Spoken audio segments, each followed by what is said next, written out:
Hello everyone. आज के video में हम ऑल इंडिया बार एग्जामिनेशन 19 में बिजनेस लॉ के पार्ट 2 को कवर करेंगे, जिसमें ट्रांसफर ऑफ प्रॉपर्टी एक्ट 1882 यानी कि संपत्ति अंतरण अधिनियम 1882 से पूछे जाने वाले महत्वपूर्ण सवालों को कॉन्सेप्ट के साथ में कवर करेंगे। इस सब्जेक्ट का जो वेटेज है वो 8 मार्क्स का रहेगा आपके AIB 19 में, और ये बहुत महत्वपूर्ण सब्जेक्ट है। इससे कई बार क्वेश्चन AIB में पूछे जाते हैं TPA से। अगर आपने इन सवालों को अच्छे से समझ लिया तो एक तो आपका TPA का कॉन्सेप्ट क्लियर हो जाएगा, और दूसरा आपके AIB में एक भी नंबर नहीं कटेगा, एक भी सवाल गलत नहीं होगा। चलिए शुरू करते हैं। संपत्ति अंतरण अधिनियम 1882 कब लागू हुआ? तो मैं आपको बता देता हूँ कि ये 1 जुलाई 1882 को लागू हुआ था। ऑप्शन बी इसका सही आंसर है। उसके बाद आपको मैं बताता हूँ कि संपत्ति अंतरण अधिनियम में कुल 137 धाराएँ हैं और 8 अध्याय हैं। ये अधिनियम दोनों प्रकार की संपत्तियाँ, चल और अचल, उन पर डील करता है। चल संपत्ति का मतलब होता है कि वो संपत्ति जिसे एक स्थान से दूसरे स्थान पर ले जाया जा सकता है, जैसे कार या मोटरसाइकिल। और अचल संपत्ति का मतलब होता है जिसे एक स्थान से दूसरे स्थान पर नहीं ले जाया जा सकता, जैसे मकान हो गया, कोई प्लॉट हो गया, तो ये अचल संपत्ति कहलाती है। दोनों प्रकार की संपत्तियों पर यह अधिनियम लागू होता है। नेक्स्ट क्वेश्चन नंबर 2, संपत्ति अंतरण अधिनियम किस प्रकार की संपत्ति पर लागू होता है? तो ये चल संपत्ति पर और अचल संपत्ति पर दोनों पर ही लागू होता है। जैसे चल संपत्ति इसी अधिनियम के अध्याय में दे रखा है, दान गिफ्ट में ये लागू होगा, और विनिमय एक्सचेंज में चल संपत्ति में लागू हो जाएगा। और उसके बाद आपका एक्शनेबल क्लेम है, वो भी मूवेबल प्रॉपर्टी है, तो वहाँ भी अधिनियम उस पर भी लागू होंगे इस अधिनियम के प्रावधान। और सेल, विक्रय, मोर्गेज, बंधक, लीज, पट्टा, इन पर ये अचल संपत्ति है, तो इन पर अचल संपत्ति के प्रावधान लागू होंगे। तो दोनों प्रकार की संपत्ति पर ये एक्ट डील करता है। तो ऑप्शन सी इसका सही आंसर होगा। नेक्स्ट क्वेश्चन नंबर 3, संपत्ति अंतरण अधिनियम से पहले संपत्ति का विनियमन किस अधिनियम के तहत किया जाता था? तो इससे पहले कोई भी एक्ट नहीं था हमारे पास। ये पहला एक्ट है जो संपत्ति के अंतरणों पर डील करता है। तो ऑप्शन डी इसका सही आंसर होगा। नेक्स्ट क्वेश्चन नंबर 4, संपत्ति अंतरण अधिनियम 1882 में कुल कितने अध्याय हैं? तो इसमें कुल 8 अध्याय हैं। ऑप्शन सी इसका सही आंसर होगा। नेक्स्ट क्वेश्चन नंबर 5, संपत्ति अंतरण अधिनियम 1882 के अनुसार संपत्ति के अंतरण के लिए क्या आवश्यक है? तो संपत्ति के अंतरण के लिए सबसे पहले संपत्ति का होना जरूरी है। उसके बाद संपत्ति का जीवित व्यक्तियों के बीच में समव्यवहार होना जरूरी है, यानी कि 2 जीवित पक्षकारों के बीच में संपत्ति का अंतरण होना जरूरी है। और उसके बाद संपत्ति का अंतरण होना, संपत्ति का एक व्यक्ति से दूसरे व्यक्ति को ट्रांसफर होना। तो ए भी सही है, बी भी सही है और सी भी, तीनों ही आवश्यक तत्व जरूरी है। तो इसका आंसर डी होगा। अब मैं आपको बताता हूँ कि ये जो एक्ट है, ट्रांसफर ऑफ प्रॉपर्टी एक्ट, ये मेनली डील करेगा 2 लिविंग पर्सन के बीच में, 2 लिविंग पर्सन के बीच में होने वाले संपत्ति के ट्रांजेक्शन पर, 2 जीवित पक्षकारों के बीच में होने वाले संपत्ति अंतरणों पर ही यह अधिनियम डील करेगा। वसीयत पर यह अधिनियम लागू नहीं होता है, और उत्तराधिकार से मिलने वाली संपत्तियों पर यह अधिनियम लागू नहीं होता है। ये सिर्फ 2 जीवित पक्षकारों के बीच में होने वाले संपत्ति के अंतरणों पर ही अधिनियम लागू होता है। नेक्स्ट क्वेश्चन नंबर 6, संपत्ति अंतरण अधिनियम 1882 के तहत अचल संपत्ति में क्या शामिल है?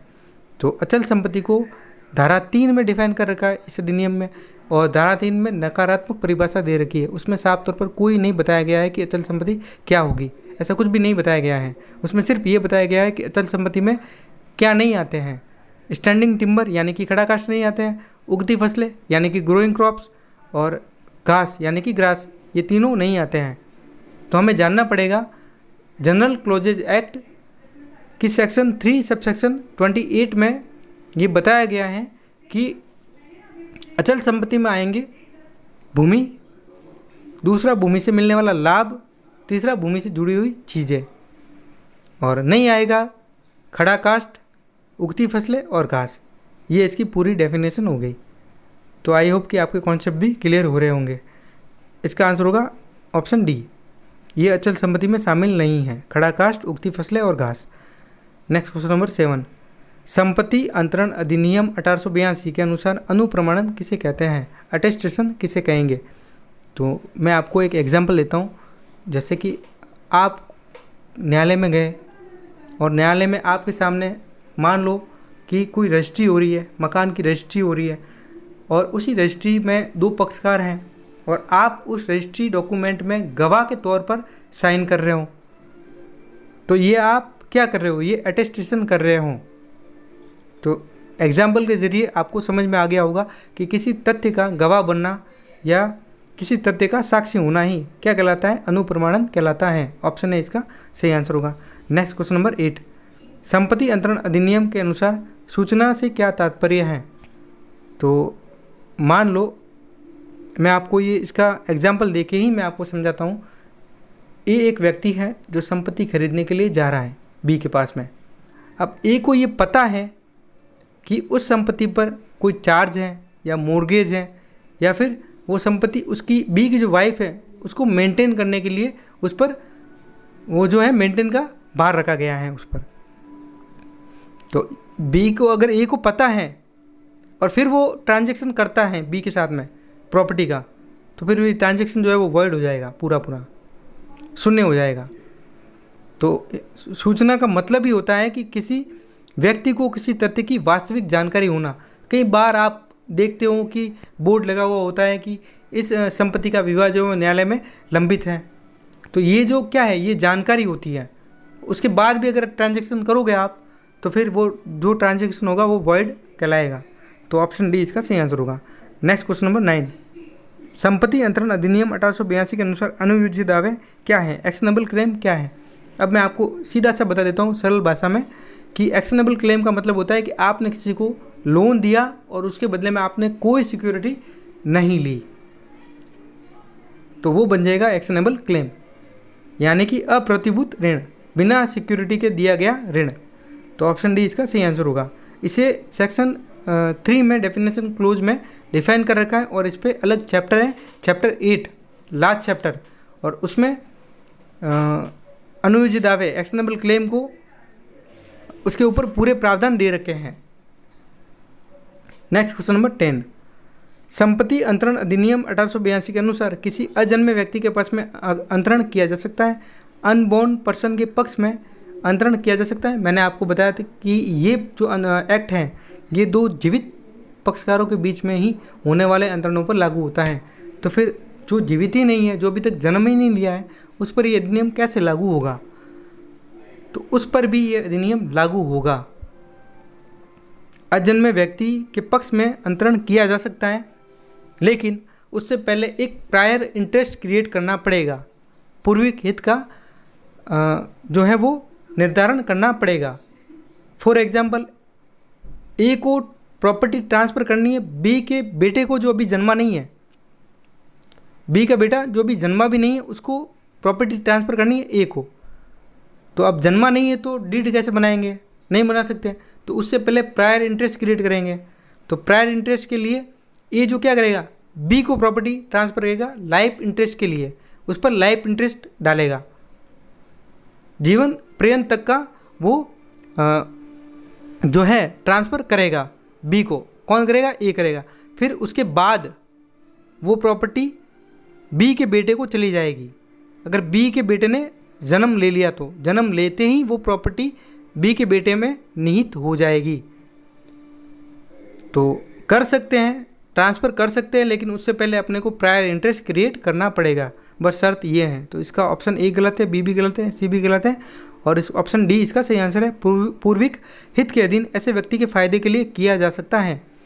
नेक्स्ट क्वेश्चन नंबर 11, संपत्ति अंतरण अधिनियम 1882 के अनुसार दोहरी संभावनाओं के विरुद्ध नियम को किस केस में प्रतिपादित किया गया था। तो सबसे पहले मैं आपको बता देता हूँ दोहरी संभावनाएं होती क्या हैं।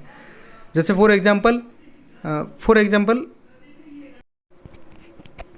जैसे ए ने एक प्रॉपर्टी बी को दी लाइफ इंटरेस्ट के लिए, और बी को ये बोला कि मैं ट्रांसफ़र कर रहा हूँ, वो आपके बेटे को मिलेगी आपके जाने के बाद, मरने के बाद, फिर उसके मरने के बाद उसके बेटे को मिलेगी।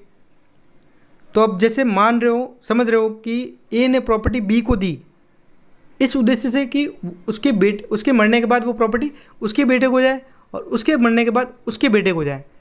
तो ये दोहरी संभावनाएं बता रहा है। हो सकता है कि बी का बेटा ही पैदा ही ना हो, पहली संभावना तो ये बनेगी कि बी का कोई बेटा जन्म ही ना ले, और दूसरी संभावना ये बनेगी कि अगर बी का बेटा जन्म हो जाता है बी के बेटे का तो वो शादी ही ना करे या उसका बेटा ही ना हो, तो ये जो होती है वो दोहरी संभावनाएं होती है, तो ऐसा ट्रांजैक्शन जो होगा वो वॉइड होगा।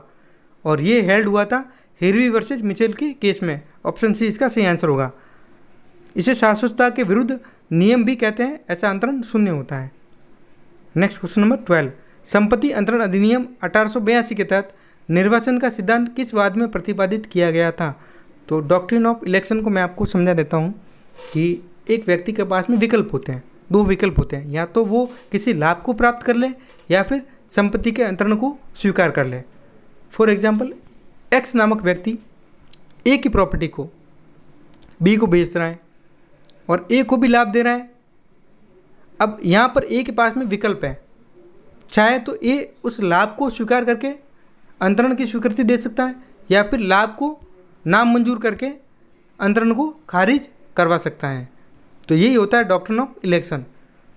मालिक के पास में दो ऑप्शन होते हैं इसमें। तो ये हेल्ड हुआ था बाबूराम वर्सेस बैजनाथ सिंह के केस में।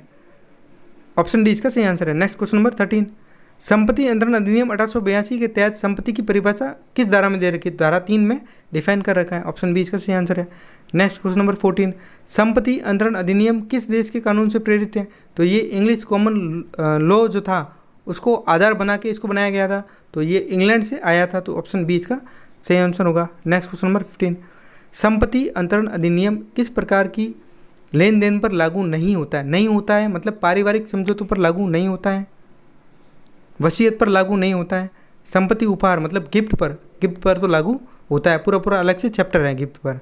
तो ऑप्शन सी जो है उस पर लागू होता है, लेकिन ए और बी पर लागू नहीं होता है। तो नहीं लागू होने का पूछा है तो ऑप्शन डी इसका सही आंसर होगा, ए और बी दोनों सही है। नेक्स्ट क्वेश्चन नंबर 16, संपत्ति अंतरण अधिनियम 1882 की धारा 3 में अचल संपत्ति इमूवेबल प्रॉपर्टी को निम्नलिखित में से कैसे परिभाषित किया गया है? तो मैंने आपको बता दिया, भूमि, दूसरा भूमि से मिलने वाला लाभ, तीसरा भूमि से जुड़ी हुई वस्तुएं। तो ऑप्शन ए भूमि, भवन, पेड़ और वह सब चीज़ें जो स्थायी रूप से भूमि से जुड़ी हुई हैं।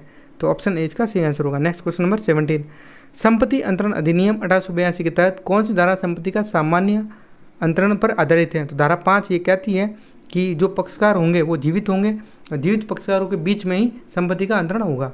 तो ऑप्शन ए इसका सही आंसर होगा। नेक्स्ट क्वेश्चन नंबर 18, संपत्ति अंतरण अधिनियम में पंजीकरण की आवश्यकता किस अधिनियम के तहत होती है?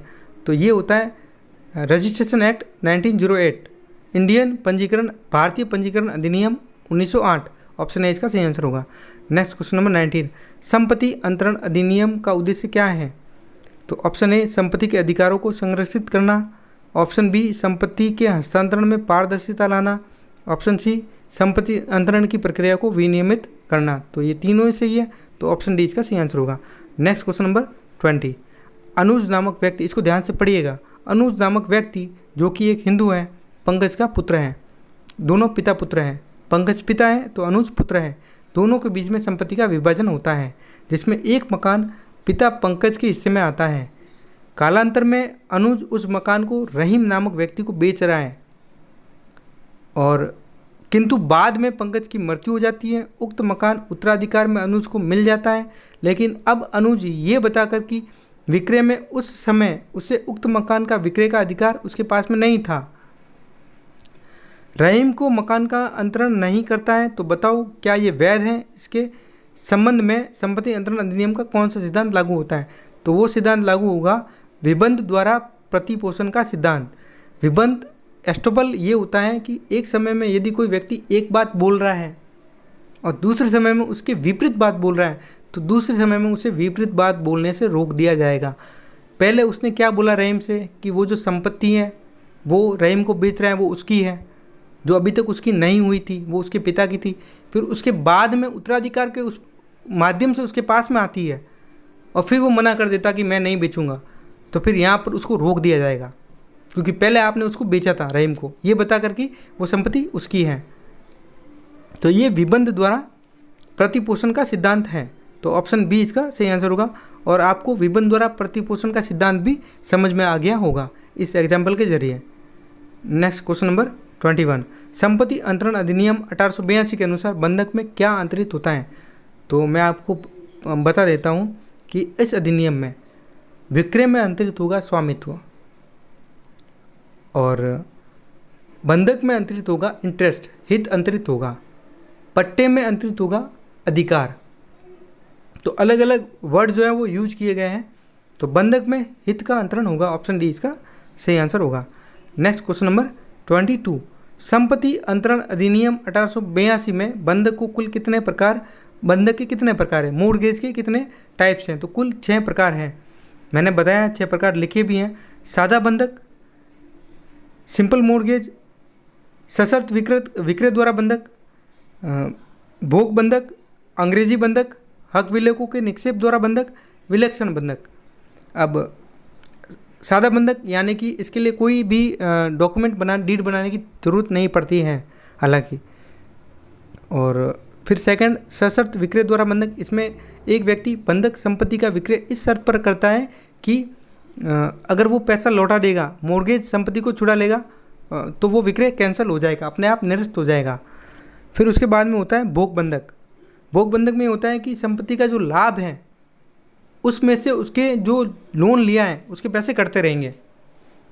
जो संपत्ति मोर्गेज की है, जैसे कि मान लो किसी के पास में दुकान है, तो दुकान से मिलने वाला जो लाभ है, वो जो आय है, वो आय उस ऋण में ऋण के साथ में ब्याज में मिलती रहेगी उस व्यक्ति को जिसने लोन दिया है। तो ये होता है भोग बंधक। फिर अंग्रेजी बंधक होता है, एक तरह का शैली होता है ये। हक विलेखों के निक्षेप द्वारा टाइटल, ये आमतौर पर आप देखते हो, ये बेसिक डेली लाइफ में आपके कई बार देखा भी होगा, बैंक में जा कर के टाइटल डिपॉजिट करवाते हो। जैसे पट्टे पर लोन ले लिया, मकान का जो स्वामित्व का जो दस्तावेज होता है उस पर आपने लोन ले लिया, तो ये होता है हक विलेखों के निक्षेप द्वारा बंधक।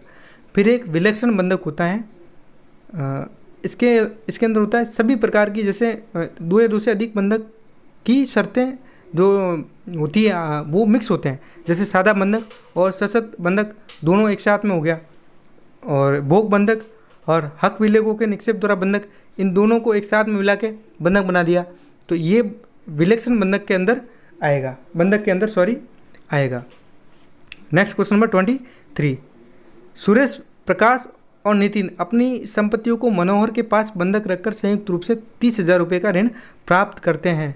किस सिद्धांत के अनुसार ऐसे ऋण के भुगतान के लिए तीनों संपत्तियां आनुपातिक रूप से दायी होगी? तो ये अभिधान के सिद्धांत के अनुसार तीनों ही संपत्तियां दायी होगी। अभिधान का सिद्धांत ये कहता है कि अगर तीनों ने कुछ संपत्ति रखी है और मोर्गेज लग करके ऋण लिया है, तो फिर उसके लिए तीनों ही संपत्तियां लायबल होगी। नेक्स्ट क्वेश्चन नंबर 24, प्रत्यासन का सिद्धांत क्या है? तो प्रत्यासन का सिद्धांत होता है कि अगर किसी व्यक्ति ने, जैसे आपने कोई लोन लिया, संपत्ति को मोर्गेज कर दिया, आपने उसको मोर्गेज को नहीं छुड़वाया, किसी और ने पैसे दिए लोन के और मोर्गेज को छुड़ा दिया, तो फिर जिसने आपको लोन दिया था उसकी जगह पे वो व्यक्ति बैठ जाएगा। तो किसी व्यक्ति के स्थान पर प्रतिस्थापित होना, यही प्रत्यासन कहलाता है। नेक्स्ट क्वेश्चन, इसका आंसर होगा option A. Next question number 25, Ram अपना एक भूखंड श्याम को 15,000 रुपये प्रति माह के किराए पर 10 वर्षों के लिए देता है। ये ट्रांजैक्शन कैसा है? तो ये एक पट्टा का ट्रांजैक्शन है, लीज का ट्रांजैक्शन है। तो ऑप्शन में है, तो ऑप्शन विनिमय, विक्रय, किराया, बंधक। तो इसमें टाइप हुआ ही नहीं है, तो यहाँ पर किराए की जगह लीज होगा, पट्टा होगा, किराए का ट्रांजैक्शन नहीं है, ये लीज का ट्रांजैक्शन होगा, और ऑप्शन सी इसका सही आंसर होगा। नेक्स्ट क्वेश्चन 26, संपत्ति अंतरण अधिनियम 1882 में प्रतिफल रहित अंतरण होता है। तो प्रतिफल रहित तो दान होता है, गिफ्ट होता है, तो ऑप्शन ए इसका सही आंसर होगा। नेक्स्ट क्वेश्चन नंबर 27, संपत्ति का अंतरण कौन कर सकता है? तो इसके लिए भी जानना पड़ेगा, इसके लिए एक इंडियन कॉन्ट्रैक्ट एक्ट 1872 में जो व्यक्ति कॉन्ट्रैक्ट कर सकते हैं वही व्यक्ति फिर संपत्ति का अंतरण भी कर सकते हैं। जैसे वयस्क हो गया, साउंड माइंड का व्यक्ति हो गया, और राजनियम के द्वारा अयोग्य घोषित नहीं हुआ व्यक्ति हो गया। तो वो जो व्यक्ति हैं जो मेजर हैं, साउंड माइंड के हैं और डिस्क्वालीफाई बाय लॉ नहीं हैं, तो वो व्यक्ति अनुबंध कर सकते हैं, यानी कि संपत्ति का अंतरण भी कर सकते हैं। तो सक्षम व्यक्ति कॉम्पिटेंट पर्सन, ऑप्शन बी इसका सही आंसर होगा। नेक्स्ट क्वेश्चन नंबर 28, भविष्य के वेतन का अंतरण किया जा सकता है या नहीं? नहीं किया जा सकता। भविष्य के वेतन का अंतरण नहीं किया जा सकता, ये बात ध्यान रखना, क्योंकि जो एग्जिस्ट ही नहीं है उसको आप ट्रांसफ़र नहीं कर सकते। नेक्स्ट क्वेश्चन नंबर 29, अधिनियम की किस धारा के अंतर्गत संपत्ति के मौखिक अंतरण की अनुमति दी गई है? तो धारा 9 में ऐसी अनुमति दी गई है। नेक्स्ट क्वेश्चन नंबर 30, धारा 53A किस सिद्धांत से संबंधित है? तो ये पार्ट परफॉर्मेंस पर बात करता है, अंशतः प्रदर्शन यानी कि पार्ट परफॉर्मेंस, ऑप्शन बी इसका सही आंसर होगा। अब ये होता क्या है सिद्धांत, आपको समझा देता हूँ। जैसे कि आमतौर पर आपने देखा होगा कि एक ए जो है वो अपनी संपत्ति को बी को देता है, सेल करता है। अब सेल में होता ये है कि आधा पैसा पहले ले लिया और 6 महीने में पहले ले लिया और 6 महीने बाद रजिस्ट्री का बोल दिया। पहले एग्रीमेंट बना दिया, फिर उसके बाद में रजिस्ट्री के लिए आप जाओगे। तो पहले आधा पैसा दे दिया, आधा पैसे देने के बाद आपको कब्जा दे दिया जाएगा। कब्जा देने के बाद अब आप तैयार हो पूरा पैसा देने के लिए, तो आप तो तैयार हो, आपने एक पार्ट परफॉर्मेंस भी कर दिया, आपने आधा पैसा भी दे दिया और संपत्ति का कब्जा भी ले लिया, तो अब आपको उस संपत्ति से नहीं हटाया जाएगा इस सिद्धांत के अनुसार, क्योंकि आप तैयार हो पूरा पैसा देने के लिए। तो ऑप्शन बी इसका सही आंसर होगा। नेक्स्ट क्वेश्चन नंबर 31, विक्रय से संबंधित प्रावधान किस अध्याय में है? तो विक्रय चैप्टर 3 में डिस्कस है, तो ऑप्शन बी इसका सही आंसर होगा। नेक्स्ट क्वेश्चन नंबर 32, धारा 44 किससे संबंधित है? तो ये है संयुक्त संपत्ति में साझेदारी के अधिकार से संबंधित है। तो धारा से जो भी सवाल आएंगे आपके पास में डायरेक्ट होंगे, आप लेकर के जाओगे। सेक्शन से कोई सवाल पूछा है तो आप डायरेक्ट देख के ही उस सवाल को सही करना। नेक्स्ट क्वेश्चन नंबर 33, क्या संपत्ति का अंतरण भविष्य में किसी निश्चित तिथि पर प्रभावी हो सकता है? भविष्य में किसी डेट को फिक्स कर दिया तो ऐसा हो सकता है? बिल्कुल हो सकता है। संपत्ति का अंतरण भविष्य की किसी निश्चित तिथि पर किया जा सकता है और ये धारा 19 में बताया गया है, संपत्ति का अंतरण भविष्य की किसी निश्चित तिथि पर प्रभावी हो सकता है। मैंने कॉन्सेप्ट भी लिख दिया है आंसर के साथ में। Next question number 34, part performance का अर्थ क्या होता है? अंशतः प्रदर्शन का क्या अर्थ होता है? तो इसका मतलब होता है कि जब अनुबंध आंशिक रूप से पूरा हो गया हो और क्रेता ने कब्जा ले लिया हो, जैसा कि मैंने एग्जाम्पल में आपको बता दिया था। ऑप्शन बी इसका सही आंसर होगा। नेक्स्ट क्वेश्चन नंबर 35, कौन सी संपत्ति का अंतरण नहीं किया जा सकता? तो पारिवारिक निधि का नहीं कर सकते, भविष्य के वेतन का नहीं कर सकते, किसी अवयस्क की व्यक्तिगत सेवा का अधिकार भी ट्रांसफर नहीं कर सकते। तो ऑप्शन डी इसका सही आंसर होगा। नेक्स्ट क्वेश्चन नंबर 36, बिना मूल्य के उपहार दिया गया संपत्ति का अंतरण किस प्रकार का है? बिना मूल्य के मतलब बिना प्रतिफल के गिफ्ट दिया गया है तो वो गिफ्ट में कवर होगा। तो ऑप्शन बी इसका सही आंसर होगा। गिफ्ट में किसी प्रकार का प्रतिफल नहीं होता है, ऑप्शन बी इसका सही आंसर होगा। नेक्स्ट क्वेश्चन नंबर 37, किसी भी व्यक्ति का अधिकार जो अनुबंध से उत्पन्न होता है संपत्ति का अधिकार माना जाता है, ये किस सिद्धांत से संबंधित है? तो आपको बताना है ये न्याय संगत संपत्ति के अधिकार से संबंधित है, इक्विटेबल प्रॉपर्टी राइट से रिलेटेड है। ऑप्शन सी इसका सही आंसर होगा। और कॉन्सेप्ट भी मैंने इसके साथ आंसर के साथ में मैंने दिया है, तो आप वहाँ से भी पढ़ के क्लियर कर सकते हो। नेक्स्ट क्वेश्चन नंबर 38, किस सिद्धांत के अंतर्गत संपत्ति का अंतरण तब भी प्रभावी होता है जब विक्रेता के पास पूर्ण स्वामित्व न हो? तो ये डॉक्ट्रिन ऑफ एस्टोपल में, विबंध के सिद्धांत में, जैसा मैंने बताया था कि पिता से उत्तराधिकार में संपत्ति मिलती है बाद में, उससे पहले ही वो व्यक्ति संपत्ति का विक्रय कर देता है, तो स्वामित्व का अंतरण पहले ही कर देता है। तो ये था डॉक्ट्रिन ऑफ एस्टोपल, विबंध का सिद्धांत। ऑप्शन ए इसका सही आंसर होगा। नेक्स्ट क्वेश्चन नंबर 39, संपत्ति अंतरण में अधिभोगाधिकार लीज होल्ड इंटरेस्ट की न्यूनतम अवधि क्या होनी चाहिए? अभी तक तो एक्ट में कोई अवधि नहीं बताई गई है, मेंशन नहीं की गई है, तो ऑप्शन सी जो है वो इसका सही आंसर होगा। Next question number 40, special clause के बिना संपत्ति का सामान्य अंतरण किस प्रकार का अधिकार देता है?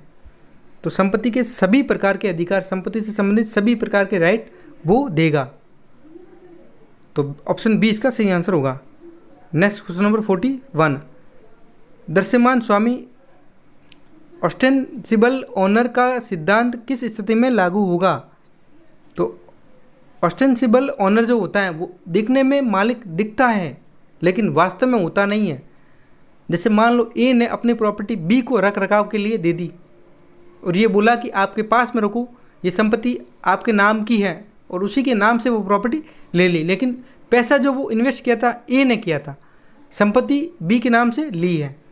तो अब दिखने में तो ये लग रहा है प्रॉपर्टी पर बी बैठा है, बी ही दिखता है, मालिक बी ही दिख रहा है, और पैसा इन्वेस्ट किया है ए ने। तो वास्तव में जो स्वामी है वो ए है, लेकिन दिखने में जो स्वामी दिख रहा है वो बी है। तो बी अगर कोई ट्रांजैक्शन करता है तो वो वैलिड माना जाएगा, इस एक्ट में वैध ट्रांजैक्शन माना जाएगा। उसके लिए शर्त ये है कि बस ट्रांजैक्शन गुड फेथ में होना चाहिए। ऑप्शन ए, जब संपत्ति का वास्तविक स्वामी किसी अन्य व्यक्ति को मालिक की तरह प्रस्तुत करता है, इसका सही आंसर होगा। नेक्स्ट क्वेश्चन नंबर 42, किस धारा के तहत संपत्ति का अंतरण केवल तभी वैध होगा जब ये उचित उद्देश्य के लिए हो? तो ये लॉफुल ऑब्जेक्ट के बारे में बात कर रहा है, तो ऑप्शन धारा 5 ऑप्शन ए इसका सही आंसर होगा। सॉरी, ऑप्शन डी सेक्शन 25, उसमें ये बोला गया है कि किसी भी अंतरण का उद्देश्य अवैध नहीं होना चाहिए, ऑब्जेक्ट जो है वो लॉफुल होना चाहिए। तो सेक्शन 25 इसका सही आंसर होगा। नेक्स्ट क्वेश्चन नंबर 43, यदि कोई विक्रय विलेख पंजीकृत नहीं है तो क्या ये वैध है? सेल डीड पंजीकृत ही नहीं है, रजिस्टर्ड नहीं है, तो क्या ये वैध है? नहीं, इसे पंजीकृत करना अनिवार्य है। ऑप्शन बी इसका सही आंसर होगा। सेल डीड को रजिस्टर्ड करवाना बहुत ज़रूरी है। ये बोला गया धारा 54 में। 100 रुपये से अधिक की संपत्ति है तो उसको फिर पंजीकृत करवा कर ही विक्रय किया जाएगा। नेक्स्ट क्वेश्चन 44, बंधक संपत्ति का पुनः प्राप्ति किसके द्वारा की जा सकती है? रिडम्पशन किसके द्वारा? बंधककर्ता के द्वारा की जा सकती है। बंधककर्ता का मतलब होता है जो संपत्ति को बंधक के तौर पर रख रहा है, किसके पास में? बंधकधारी के पास में। तो ऑप्शन ए इसका सही आंसर होगा। नेक्स्ट क्वेश्चन नंबर 45, संपत्ति अंतरण अधिनियम 1882 के तहत संपत्ति किस में शामिल नहीं है, किस में कवर नहीं होती है? तो अचल संपत्ति, चल संपत्ति, भविष्य की संभावनाएं, विधिक अधिकार। तो विधिक अधिकार मतलब एक्शनेबल क्लेम हो गया, चल संपत्ति मतलब गिफ्ट एक्सचेंज में कवर हो गई, अचल संपत्ति सेल लीज और मोर्गेज में कवर हो गई, लेकिन भविष्य की संभावनाएं, फ्यूचर पॉसिबिलिटीज़, ये इस एक्ट में कवर नहीं होती है। तो ऑप्शन सी इसका सही आंसर होगा। नेक्स्ट क्वेश्चन नंबर 46, वापस से बात कर रहा है दृश्यमान स्वामी द्वारा अंतरण के लिए कौन सी शर्तें आवश्यक हैं? तो वास्तविक स्वामी द्वारा अधिकारों का स्पष्ट हस्तांतरण। वास्तविक स्वामी ने दृश्यमान स्वामी को स्वामी बना करके ही उसमें पैसे इन्वेस्ट करके उसको प्रॉपर्टी दे रखी हो, तो दिखने में वो दिख रहा हो कि वो प्रॉपर्टी का असली मालिक हो, लेकिन वास्तविक स्वामी कोई और होता है। दृश्यमान स्वामी दिखने में संपत्ति का स्वामी दिखता है। तो वास्तविक स्वामी ने अधिकारों का हस्तांतरण किया हो, तो ऑप्शन ए इसका सही आंसर होगा। नेक्स्ट क्वेश्चन नंबर 47, लंबित वाद के सिद्धांत का क्या मतलब है? लीज पेंडेंस मतलब कि संपत्ति का स्वामित्व विवादित होने पर अंतरण पर रोक लग जाती है। अगर कोई संपत्ति है जो न्यायालय में विवादित है तो फिर उसका अंतरण नहीं किया जा सकता। ये बात करता है doctrine of lease pendens. Next question number 48, धारा 48 के तहत संपत्ति के दोहरे अंतरण के मामले में कौन प्राथमिकता रखेगा? तो पहला अंतरिती, अगर 2 बार ट्रांसफ़र कर दिए प्रॉपर्टी को तो पहला अंतरिती जो होगा वो प्राथमिकता रखेगा। ऑप्शन ए इसका सही आंसर होगा। नेक्स्ट क्वेश्चन नंबर 49, बंधनकारी शर्तें मतलब कि कंडीशन रेशनिंग का अर्थ क्या है? ऐसा अनुबंध जो संपत्ति के उपयोग को सीमित कर देता है। जैसे मैंने आपको संपत्ति ट्रांसफ़र की और ये बोल दिया कि आप ये आगे से आगे सेल नहीं करोगे, तो ये क्या हो गया? संपत्ति के उपयोग जो है वो सीमित हो गया। तो ऑप्शन ए इसका सही आंसर होगा। नेक्स्ट क्वेश्चन नंबर 50, धारा 54 के तहत विक्रय के लिए क्या आवश्यक है? विक्रय के लिए लिखित विलेख रिटर्न डीड का होना बहुत ज़रूरी है, साथ में उसका पंजीकरण होना भी ज़रूरी है। दोनों बातों का होना बहुत ज़रूरी है। तो ऑप्शन डी, बी और सी ऑप्शन होना ज़रूरी है। लिखित विलेख और उसका पंजीकरण होना जरूरी है, तो ऑप्शन डी इसका सही आंसर होगा। नेक्स्ट क्वेश्चन नंबर 51, कब्जे का अंतरण डिलीवरी ऑफ पोजीशन की आवश्यकता किसके लिए होती है? तो डिलीवरी ऑफ पोजीशन किस में जाएगा? बंधक, उपहार, पट्टा, विक्रय, तो ये जाएगा गिफ्ट में जाएगा। गिफ्ट में तुरंत ही कब्जा आगे वाली जो पार्टी होती है उसको चला जाता है। नेक्स्ट क्वेश्चन नंबर 52, धारा 35 में निर्वाचन का सिद्धांत डॉक्ट्रिन ऑफ इलेक्शन किससे संबंधित है? तो ये एक व्यक्ति को लाभ लेने या मना करने का विकल्प है, तो ऑप्शन बी इसका सही आंसर होगा। नेक्स्ट क्वेश्चन नंबर 53, संपत्ति का हस्तांतरण कब अवैध माना जाएगा? जब अंतरणकर्ता संपत्ति का मालिक ही नहीं हो तो वो संपत्ति का अंतरण नहीं कर सकता, ये अवैध ट्रांजैक्शन माना जाएगा। ऑप्शन ए इसका सही आंसर होगा। नेक्स्ट क्वेश्चन नंबर 54, किस प्रकार का बंधक बिना कब्जे के होता है? साधारण बंधक बिना कब्जे के ही हो जाता है। ऑप्शन ए इसका सही आंसर होगा। नेक्स्ट क्वेश्चन नंबर 55, संपत्ति अंतरण अधिनियम में न्यास का सिद्धांत डॉक्ट्रिन ऑफ ट्रस्ट किससे संबंधित है? तो ये है एक व्यक्ति द्वारा दूसरे के लाभ के लिए संपत्ति का प्रबंधन करना, तो ऑप्शन डी इसका सही आंसर होगा। नेक्स्ट क्वेश्चन नंबर 56, वास्तविक अंतरण, एक्चुअल ट्रांसफ़र और अन्वयिक अंतरण, कॉन्स्ट्रक्टिव ट्रांसफ़र में क्या अंतर होता है? तो इन दोनों में क्या अंतर होता है मैं आपको बता देता हूँ कि जो एक्चुअल ट्रांसफ़र होता है वो संपत्ति का भौतिक कब्जा दे दिया जाता है। आपने खाली करके मकान सामने वाली पार्टी को, जिसको आपने बेचा है, अंतरण उसके साथ में किया, उसको दे दिया। और अन्वयिक अंतरण के अंतर्गत होता है जैसे आपने मकान की चाबी दे दी, तो ये क्या हो गया? पेपर दे दिए, चाबी दे दी, ये हो गया आपका अन्वयिक अंतरण। तो ऑप्शन ए, वास्तविक अंतरण में संपत्ति का भौतिक कब्जा दिया जाता है, जबकि अन्वयिक अंतरण में केवल प्रतीकात्मक कब्जा दिया जाता है, जैसे आपने मकान की चाबी दे दी। तो ऑप्शन ए इसका सही आंसर होगा। नेक्स्ट क्वेश्चन नंबर 57, कौन सा अनुबंध संपत्ति का पूरा अंतरण नहीं माना जाता है? तो एब्सोल्यूट ट्रांसफर नहीं माना जाएगा, विक्रय, उपहार, बंधक, विनिमय। तो बंधक जो होता है वो एब्सोल्यूट ट्रांसफ़र नहीं माना जाता है। विक्रय में आगे वाले पार्टी को पूरा स्वामित्व अंतरण हो जाएगा, उपहार में भी कब्जा और स्वामित्व अंतरित हो जाएगा, विनिमय में भी अंतरित हो जाता है। बंधक में सिर्फ राइट जो है वो सामने वाली पार्टी को मिलता है, सॉरी हित जो होता है उसका ही ट्रांसफ़र होता है। ऑप्शन सी जो है वो इसका सही आंसर होगा। नेक्स्ट क्वेश्चन नंबर 58, संपत्ति अंतरण अधिनियम के तहत कौन सी संपत्तियां हस्तांतरित नहीं की जा सकती? तो किसी मरे हुए व्यक्ति की संपत्ति, संपूर्ण सेवाएं, अधिकार जो कानून के विरुद्ध हों, तो ये सभी जो है वो ट्रांसफरेबल नहीं है। ऑप्शन डी इसका सही आंसर होगा। नेक्स्ट क्वेश्चन नंबर 59, उपहार में संपत्ति के हस्तांतरण के लिए क्या आवश्यक है? तो उपहार के लिए क्या चाहिए? लिखित दस्तावेज और पंजीकरण दोनों होना जरूरी है। दान के लिए, गिफ्ट के लिए दोनों होना जरूरी है। ये दोनों शर्तों का पूरी होगी, दोनों शर्तें पूरी होगी, लिखित दस्तावेज और पंजीकरण, तब जा कर के गिफ्ट का ट्रांजैक्शन पूरा होगा। नेक्स्ट क्वेश्चन नंबर 60, धारा 43 के तहत विबंध द्वारा प्रतिपोषण का सिद्धांत का क्या मतलब है? तो रिपीट हो गया क्वेश्चन। इसका मतलब है कि स्वामी भविष्य में वैध स्वामित्व प्राप्त करेगा और स्थानांतरण मान्य होगा।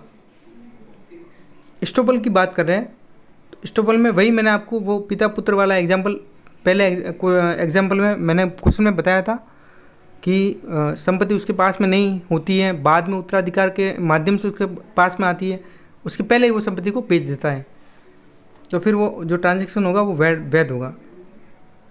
नेक्स्ट क्वेश्चन नंबर 61, संपत्ति का भविष्य का अंतरण कब मान्य होता है? तो फ्यूचर ट्रांसफ़र ऑफ प्रॉपर्टी कब वैलिड होगा? यह अंतरण अवैध होता है, मान्य ही नहीं होता। तो आपके पास में अगर संपत्ति एग्जिस्ट ही नहीं कर रही है ही नहीं, तो फिर आप कैसे ट्रांसफ़र कर सकते हो? तो ट्रांसफ़र ऑफ प्रॉपर्टी एक्ट में संपत्ति के अंतरण के लिए सबसे पहली शर्त यही है कि आपके पास में संपत्ति का होना ही बहुत ज़रूरी है। संपत्ति ही नहीं है, भविष्य में आएगी, उत्तराधिकार होने की संभावना है, जैसे स्पेस सक्सेशन इसमें बोला गया है, तो ये वैलिड नहीं होगा।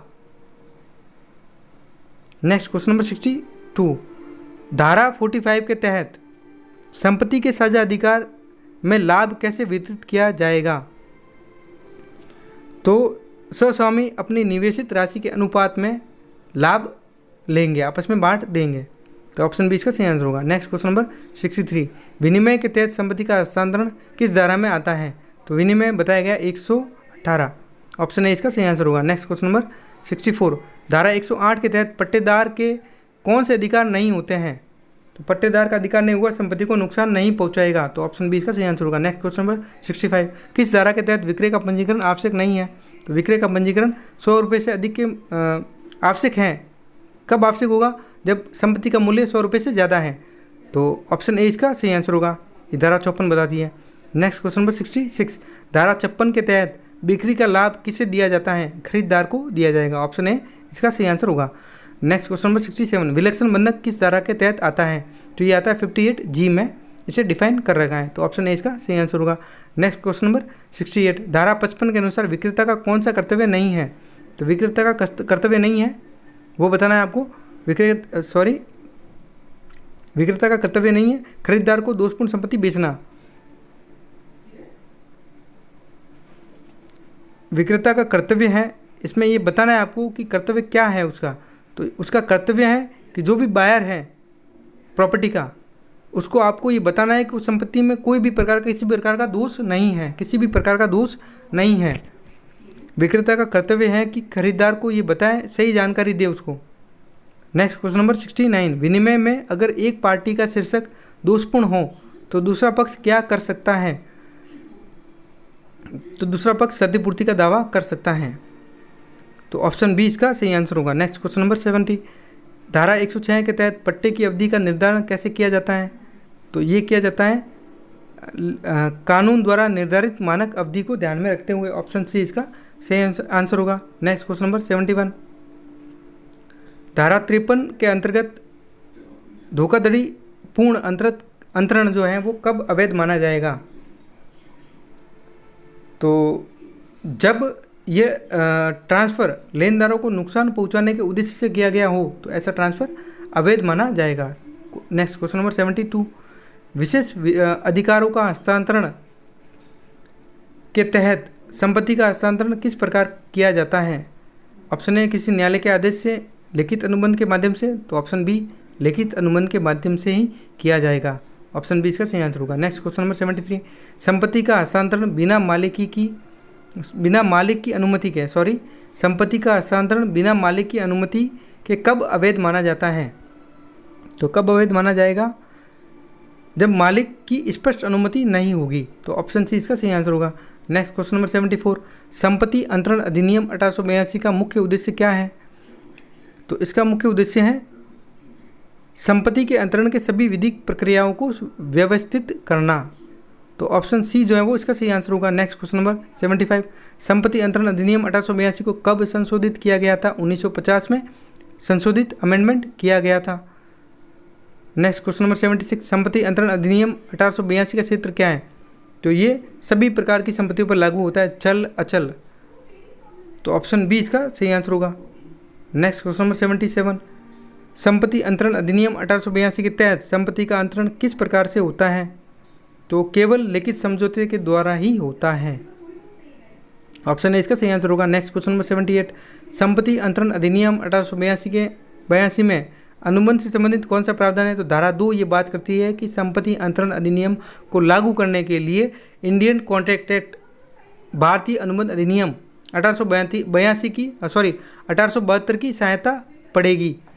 तो इस एक्ट को मतलब कि ट्रांसफ़र ऑफ प्रॉपर्टी एक्ट 1882 को लागू करने के लिए अपने को एक एक्ट चाहिए, वो इंडियन कॉन्ट्रैक्ट एक्ट 1872 उसका होना बहुत ज़रूरी है। अदरवाइज ये टीपीए लागू ही नहीं होगा, इसके प्रावधान लागू ही नहीं होंगे, ऐसा बताया गया है धारा 2 में। नेक्स्ट क्वेश्चन नंबर 79, संपत्ति अंतरण अधिनियम 1882 को लागू करने का चित्र क्या है? तो ये लागू होता है, संपूर्ण भारत में लागू होता है।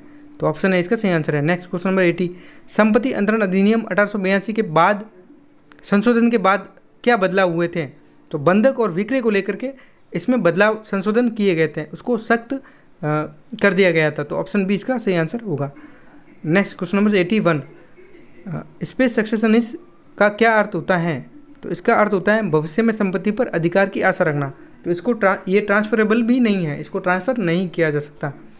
नेक्स्ट क्वेश्चन नंबर 82, नेमो डेट क्वाड नॉन हैबिट, ये लैटिन की एक मैक्सिम है। इसका मतलब होता है कि कोई भी व्यक्ति वो नहीं दे सकता जो उसके पास में नहीं है, जो उसके पास में नहीं है वो ट्रांसफ़र भी नहीं कर सकता। तो ऑप्शन ए इसका सही आंसर होगा। Next question number 83, doctrine of part performance का मतलब क्या होता है, उपयोग कब किया जाएगा, जब हस्तांतरण में आंशिक रूप से पूरा हो चुका हो, जब एक पार्टी ने परफॉर्मेंस आंशिक रूप से पार्ट परफॉर्मेंस कर लिया हो, अपने भाग का पालन कर लिया हो। तो ऑप्शन बी इसका सही आंसर होगा। Next question number 84, doctrine of lease pendens का मुख्य उद्देश्य क्या है, विवादित संपत्ति का हस्तांतरण रोकना। ऑप्शन ए इसका सही आंसर होगा। Next question number 85, doctrine of feeding the grant by estoppel का क्या तात्पर्य होता है, तो इसका मतलब होता है एक अनुदाता बाद में संपत्ति प्राप्त करता है। ऑप्शन ए इसका सही आंसर होगा। Next question number 86, doctrine of estoppel का क्या अभिप्राय है, तो इसका मतलब है जब कोई व्यक्ति अपने द्वारा पहले दिए गए बयान के विपरीत कार्य नहीं कर सकता। मान लो कि कोई एक व्यक्ति है जो पहले कोई एक बात बोल रहा है, ये बोल रहा है कि संपत्ति मेरी है, फिर ट्रांसफ़र कर रहा है और वो at the time of transfer उसकी संपत्ति नहीं थी, फिर बाद में उसको संपत्ति मिलती है और वो ट्रांसफ़र से मना कर देता है कि अब मैं ट्रांसफ़र नहीं करूँगा, तो उसको फिर रोका जाएगा और ट्रांजैक्शन जो है वो वैलिड माना जाएगा और जो आगे वाली पार्टी होगी उसको प्रॉपर्टी ट्रांसफ़र की जाएगी। तो ऑप्शन ए जो है वो इसका सही आंसर होगा। Next question number 87, doctrine of condition president क्या होती है, तो ये होती है किसी शर्त को पूरा करने के बाद ही हस्तांतरण प्रभावी होगा। तो ऑप्शन ए जो होगा वो इसका सही आंसर होगा। ट्रांसफ़र पर कोई शर्त लगाना ही क्या होती है, कंडीशन प्रेसिडेंट होती है। नेक्स्ट क्वेश्चन नंबर 88, ये अब आपके सुप्रीम कोर्ट के जजमेंट हैं और मैंने विशेष तौर पर डाले हैं क्योंकि कई बार एग्जाम में एआईबी में जजमेंट को भी पूछ लिया जाता है, प्रमुख वादों को भी पूछ लिया जाता है। तो question number 88, KJ Nathan versus SV Maruti Rao मामले में सुप्रीम कोर्ट ने किस सिद्धांत की पुष्टि की, तो ये लीज पेंडेंस के सिद्धांत की पुष्टि की थी। ऑप्शन सी इसका सही आंसर है। Next question number 89, Rai Bahadur Gopinath versus collector of Allahabad के केस में सुप्रीम कोर्ट ने किस संपत्ति के हस्तांतरण को गैरकानूनी ठहराया था, तो भविष्योन्मुखी उत्तराधिकार को गैरकानूनी ठहराया था। तो ऑप्शन ए इसका सही आंसर होगा। नेक्स्ट क्वेश्चन नंबर 90, शांताबाई, ये बहुत फेमस केस है, इसके कई बार एग्ज़ाम में पूछा जाता है, चाहे वो एआईबी का एग्ज़ाम हो चाहे वो जुडिशरी का एग्ज़ाम हो। Shantabai versus state of Bombay के मामले में सुप्रीम कोर्ट ने किस धारणा पर विचार किया, तो पट्टे का हस्तांतरण, ट्रांसफर ऑफ लीज पर ये सुप्रीम कोर्ट ने इस पर ये बात जजमेंट दिया था। ऑप्शन बी इसका सही आंसर है। नेक्स्ट क्वेश्चन नंबर 91, राम बरन प्रसाद वर्सेज राम मोहित हजरा केस में सुप्रीम कोर्ट ने निम्नलिखित में से किस सिद्धांत की व्याख्या की, तो पार्ट परफॉर्मेंस के सिद्धांत की व्याख्या की थी। इसी केस में भी part performance, doctrine of part performance की व्याख्या की थी। ऑप्शन ए इसका सही आंसर होगा। Next question number 92, Venarakkal versus Chandramati Amma के केस में सुप्रीम कोर्ट ने किस सिद्धांत की पुष्टि की थी, तो इस केस में प्रायोरिटी के सिद्धांत को न्यायालय ने स्पष्ट किया था। तो ऑप्शन बी इसका सही आंसर होगा। नेक्स्ट क्वेश्चन नंबर 93, मोहम्मद कामिल वर्सेज नागराज नायडू केस में सुप्रीम कोर्ट ने किस सिद्धांत को लागू किया, तो इस केस में भी पार्ट परफॉर्मेंस को लागू किया था। तो ऑप्शन सी इसका सही आंसर होगा। Next question number 94, Suraj lamp and industries private limited versus state of Haryana के केस में सुप्रीम कोर्ट ने किस प्रकार के दस्तावेज को अवैध माना, तो पावर ऑफ अटॉर्नी से जो भी प्रॉपर्टी ट्रांसफ़र होती है उसको अवैध माना था। तो लीडिंग केस है ये, इसको आपको जानना चाहिए। Next question number 95, Gopal Krishnan versus Vasanta Kumar के केस में सुप्रीम कोर्ट ने किस संपत्ति के किस पहलू पर निर्णय दिया, सॉरी इसको वापस से पढ़ते हैं। गोपाल कृष्णन वर्सेज वसंता कुमार के केस में सुप्रीम कोर्ट ने संपत्ति के किस पहलू पर निर्णय दिया, तो ये दिया था कि प्रॉपर्टी है का जो अविभाजित भाग है, अनडिवाइडेड प्रॉपर्टी है, तो उसका ट्रांसफ़र नहीं कर सकते हैं जब तक कि उसका विभाजन नहीं हो जाता। तो ऑप्शन ए इसका सही आंसर होगा, ये इस मामले में बोला गया था। Next question number 96, Nathulal versus Phoolchand के केस में सुप्रीम कोर्ट ने किस सिद्धांत को लागू किया, तो पार्ट परफॉर्मेंस के सिद्धांत को लागू किया। ऑप्शन सी इसका सही आंसर होगा। क्वेश्चन नंबर 97,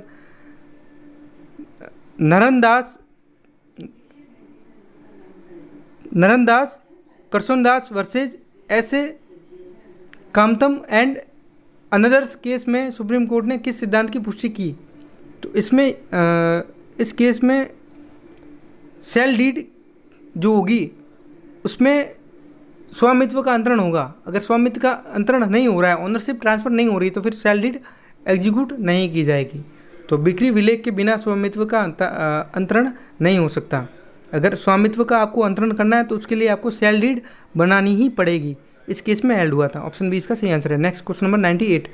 राज ने अपनी ज़मीन को श्याम को 5 वर्षों के लिए पट्टे पर दी। 5 वर्षों के बाद राज ने ज़मीन को मोहन को बेच दिया। इस स्थिति में मोहन का क्या अधिकार है? तो श्याम 5 साल की अवधि पूरी होने के बाद संपत्ति का उपयोग किसी भी तरह से कर सकता है, क्योंकि ये लीज की अवधि पूरी हो चुकी थी।